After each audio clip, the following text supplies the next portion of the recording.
লথঙা গছডালৰ কুঁহিপাতবোৰে মানুহক সোধে, অৰণ্য আৰু নিজৰ সম্পৰ্ক কি?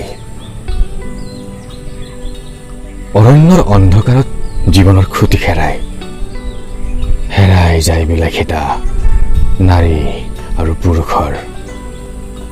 নিজৰাক সোধা প্ৰশ্নৰ উত্তৰ বিচাৰি পথভ্ৰষ্ট হয় ভিক্ষাৰী। বকুচাত তুলি লয় স্বাধীনতা। নাৰী তুমি কিহৰ তাৰণত আত্মগোপন কৰিছা? যৌৱন আৰু জীৱিকাৰ চুতলৈ লিখি বাৰে বাৰে হেৰুৱাইছা কিয় বাট? ফাগুন বতৰ, গাভৰু তোমাৰ দেহৰ গোন্ধ কত লুকাই থোৱা নাৰী? আজি আবেলি আহিবা ফাগুন খেলি আৰু প্ৰেম আৰু প্ৰেমহীনতাৰ আখৰ লিখিম দয়ো, আৰু আবেলি থপিয়াই পখিলা ধৰিম তোমাৰ খোপাত।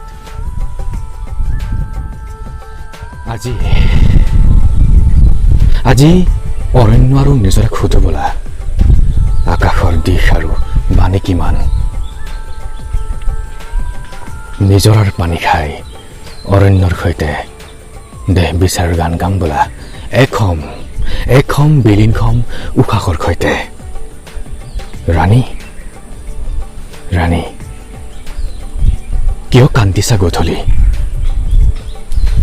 কি প্ৰেমৰ চাপে উশাহ চুটি কৰে তোমাৰ যৌৱন ফুলীয়া হাঁহিত? যি হাঁহিত লুকাই থাকে শত বীৰৰ জীয়াই থকাৰ কৌশল, আৰু গাত পাতি লয় জয়ৰ হেঙলীয়া সূৰ্য। আহা নাৰী, আকৌ এবাৰ ব্যাধি ঠাই সাগৰক সোধো, গভীৰৰ পৰা গভীৰতালৈ কিমান যোজন বাট? যি বাটত খোজ ৰৈ গৈছিল পিছলি নপৰা নাবিকৰ। নাৰী কান্দোনৰ আকাৰ আৰু ওজন কিমান? যি কান্দোনে আকাশ কলা কৰে, যি কান্দোনত চুবুৰীয়াৰ চৌকাত জুই নজ্বলে, যি কান্দোনত দেউতাৰ ভৰিৰ মাটি খহে। হে নাৰী, ৰঙা তেজবোৰ আমাৰ আইৰ পিতাইৰ, কোলা ৰংবোৰ আইৰ বুকুৰ গাখীৰ, আৰু ভগা চিগা হাড়বোৰ আমাৰ ককাৰ। আৰুনো কি বাকী থাকিল নাৰীৰ?